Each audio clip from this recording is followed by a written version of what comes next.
Cabal exists in Nigerian presidency till today. Really? It's still under Tinubu government? No. Tinubu has even the most sophisticated cabal. Really? Worse than Buhari. Buhari's cabal was a group of uninformed people with little experiences. That was why they were dipping hand in everything that was available. But Tinubu's cabal is a sophisticated group of people who had been long in power. And they know power. They are also informed. So they are more dangerous than any other cabal that I have ever known and seen.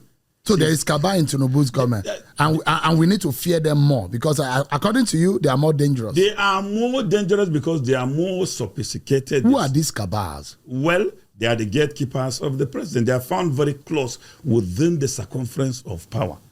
And usually they don't allow governance to flow.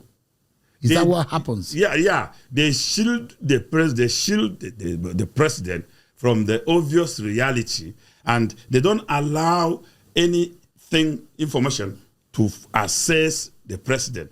And I still corroborate this with what happened during Buhari. There was a time somebody went to see the president to brief him about the situation in the country. And one of the courtiers asked him, what will you be telling the president? He narrated it and he told him, look, my friend, we can't allow you to tell president that thing. What if he collapsed? And so the man was prevented from telling the president. So you can have, a cabal is a group of ambitious people who were also appointed by the same president to help him govern, but they will run his presidency at their own expense and interest. So it happened. We have cabal now. If you look at what is going on right now, one will imagine that Buhari government has gone. Now the Tinubu government. And you will wonder that is it the same APC that you left that is in existence right now, or is it a different APC?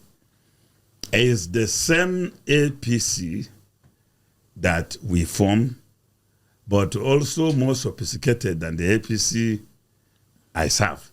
Because you have so many new born again who had from all other political interests. They have now metamorphosed into the party, and it's a very complex political architecture, which is more like a zoo. So when you were there, you are of the CPC stock, of course. So the CPC cabal were running the Buhari government, but now it looks like the ACN cabal are the one running the Tinubu government. Is that what is going on? No, the CPC did not succeed in having a cabal. If it did, the likes of Al-Makura, who was the only CPC governor into the merger, could have featured prominently.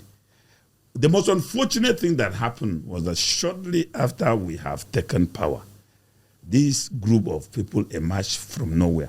Let me tell you, when I was campaigning, they were not politicians. These big cabals are not politicians. They were like bandits who laid an ambush. Immediately when the president was declared winner, I was with him in his office. I went to see him in the evening that very day. I was blocked from going into his house that very day. And this was the same place as at last night of the previous day. I was there till 2 a.m. I was blocked until I had to make calls before I was allowed to go in. Till I was able to make calls to assess Buhari before I was allowed. So from that day, the cabal are taken over? Taken over. Those who campaigned for Buhari went celebrating. So they left the president porous. And these people who knew power took over power. And they actually run it to their interests until 8 years.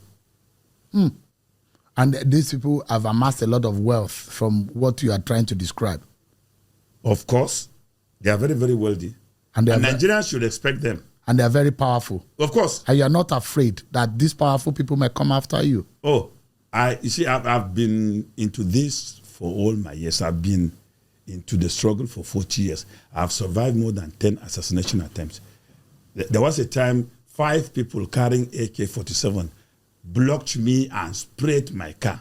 Solomon Dalong is still living. In 2014, on my way from Zaria to Jos, 3 people around 11 a.m. ambushed me again, sprayed my car. I'm still alive. I'm not talking about attempt to poison my food on so many occasions. I'm not talking about even the invasion of my house in Jos so many times in an attempt to kidnap me and go and kill. So I am not afraid of death, because one thing I know, and my mother confirmed that to me, I'm not going to leave this planet until the day ordained by God. So I'm not afraid of anybody planning to kill me.